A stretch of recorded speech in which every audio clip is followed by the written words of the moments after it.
Buenos días, compañeros. Buenos días, profesora.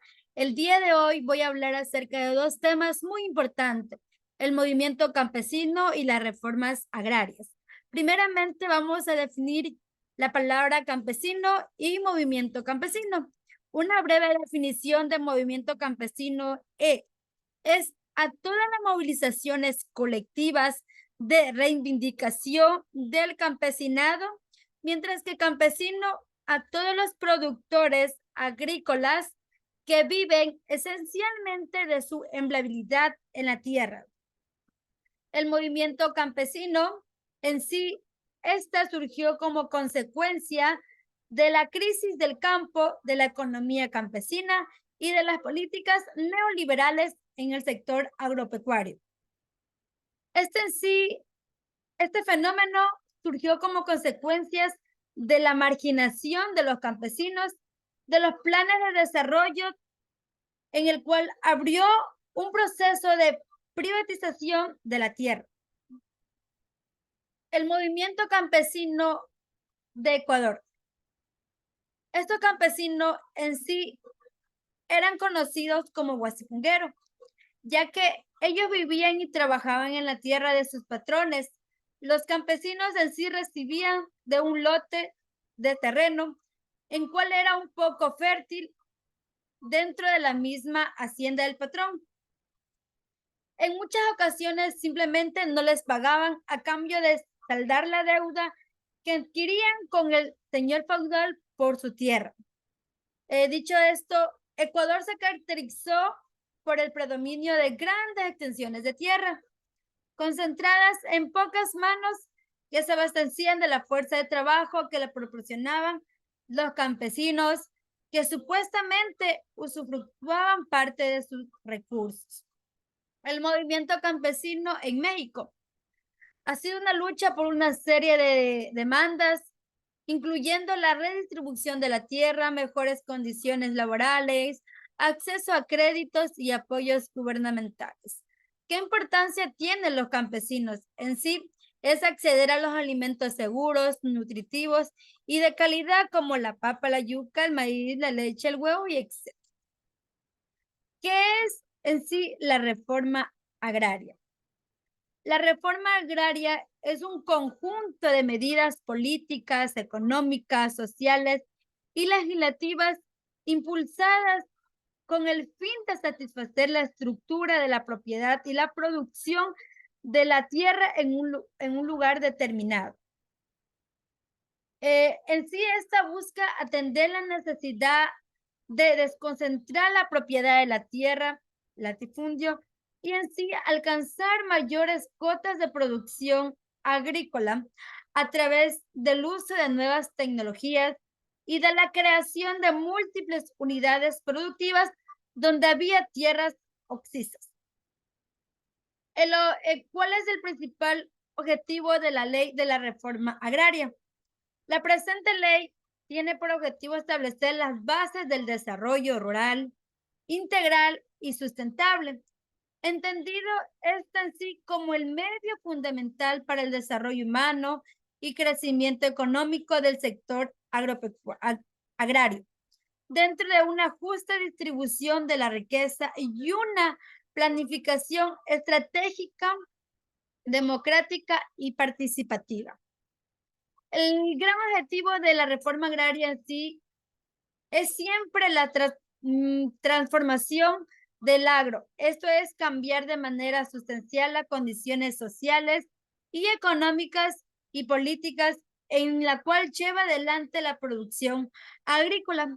También es elevar las condiciones de vida del campesino, redistribuir la tierra de manera más justa, permitiendo en sí a todo este grupo campesino el acceso de la propiedad. También es aumentar la producción agrícola. A continuación, les voy a mostrar un video muy corto.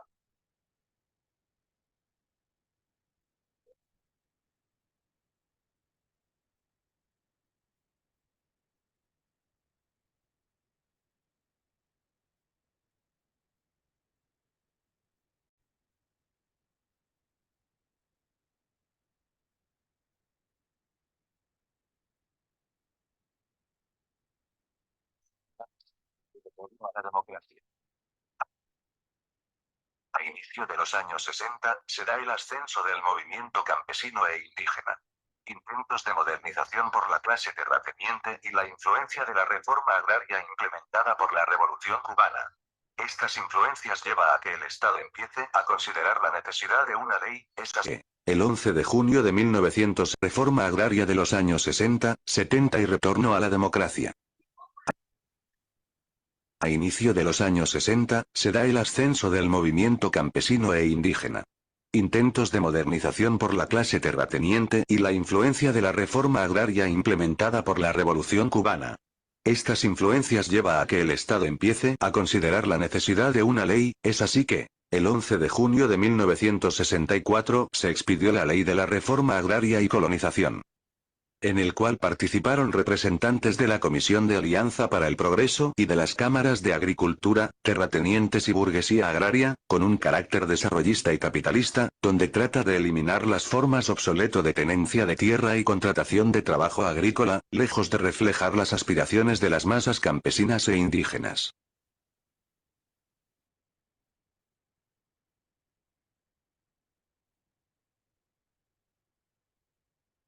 Los principios básicos de esta reforma se basan en eliminar las relaciones precarias de producción, parcelar las haciendas del Estado y adjudicarlas a los campesinos precaristas, impulsar el proceso de colonización agraria, desmontar el sindicalismo agrario que estaba bajo influencia de los partidos de izquierda. Para ejecutar la política agraria y de colonización, se constituyó el Instituto Ecuatoriano de Reforma Agraria y Colonización, IERAC, llamado a formular, dirigir y llevar a cabo programas de la reforma agraria. Esta ley se creó como un efecto tranquilizador o de amortiguación social, que más bien dinamizó exigencias de lucha por la tierra. Donde nacen nuevas organizaciones. La Federación Nacional de Organizaciones Campesinas, FENOC. Y el Ecuador Estado Plurinacional, Ecuarunari. La consigna, tierra para quien trabaja, se extiende por todo el país, así que la Iglesia también decide realizar su propio proceso de reforma agraria en tierras de su patrimonio, dando origen a la Central Ecuatoriana de Servicios Agrícolas, CESA. Recalcando que los latifundios de esa época tenían una extensión alrededor de 2.000 hectáreas y los minifundios una extensión de 1,7 hectáreas. Las causas de las expropiaciones son tierras improductivas, deficientemente explotadas, las que exceden los límites de propiedad, las cuales resultaron inaplicables, ya que tuvieron lugar negociaciones directas entre propietarios y precaristas. Pero estos principios quedaron como simples enunciados, debido a que lo único que se buscaba era derribar los obstáculos para que se involucren y afiancen en el campo las relaciones capitalistas de producción. De este modo se expidió la ley que no significó cambio radical alguno en las condiciones de la tenencia de tierras, ya que en su mayoría se reunieron personas de la burguesía y terratenientes los cuales buscaban proteger el beneficio de sus tierras. La presión por la tierra se radicaliza, siendo más firme, ahora la consigna que se escuchaba por las calles era: con ley o sin ley haremos reforma agraria. Así que Velasco Ibarra se ve obligado a dictar en 1970, el Decreto 1001, que declara abolido el trabajo precario en las zonas arroceras, constituyendo una significativa experiencia de la reforma agraria. Esta ley tenía objetivos claros. Integración nacional. Transformación de las condiciones de vida del campesinado. Redistribución del ingreso agrícola. Organización de un nuevo sistema social de empresa de mercado. Al contribuir la reforma agraria a que mejoren los ingresos de los campesinos, contribuye también a que se incrementen los consumidores de productos industrializados, actuando así como un mecanismo de presión para los grandes y medianos propietarios de tierra, sintiéndose obligados a modernizarse en el sentido capitalista, es decir, convertirse en empresarios agrícolas. Es así que el 9 de octubre de 1973, se expide la Ley de la Reforma Agraria, debido a la influencia y presión de los terratenientes, se incorporó la Ley de Fomento de la Producción Agropecuaria y el Desarrollo Capitalista en el campo, la cual no se dirigía a la destrucción del latifundio tradicional, fuente y raíz de todos los males que padecían los campesinos, sin cambio alguno de la estructura de la propiedad rural. La concepción de desarrollo de las fuerzas productivas, es la que va a estar presente en la Ley de la Reforma Agraria promulgada en el año de 1973, por el gobierno militar nacionalista de Rodríguez Lara. La ley de reforma agraria únicamente sirvió para ratificar aún más la propiedad de la tierra a los grandes terratenientes, para avanzar con la frontera agrícola y dejar sin derecho al agua de riego a las comunidades. Estableciendo que, la propiedad privada de la tierra podría ser de hasta 1.800 hectáreas en la sierra y en la costa de 3.500 incluyendo páramos y sábanas. La ley de la reforma agraria no causó mayores efectos, ya que la tierra fue adquirida mediante compra, teniendo acceso tanto los que eran huasipungueros y gente de las mismas comunidades que tenían un poco de recursos económicos. Siendo fallida esta ley, ya que no asalariados agrícolas, campesinos, ex-huasipungueros, que eran los interesados directamente en la reforma agraria, no fueron tomados en cuenta para la planificación de esta.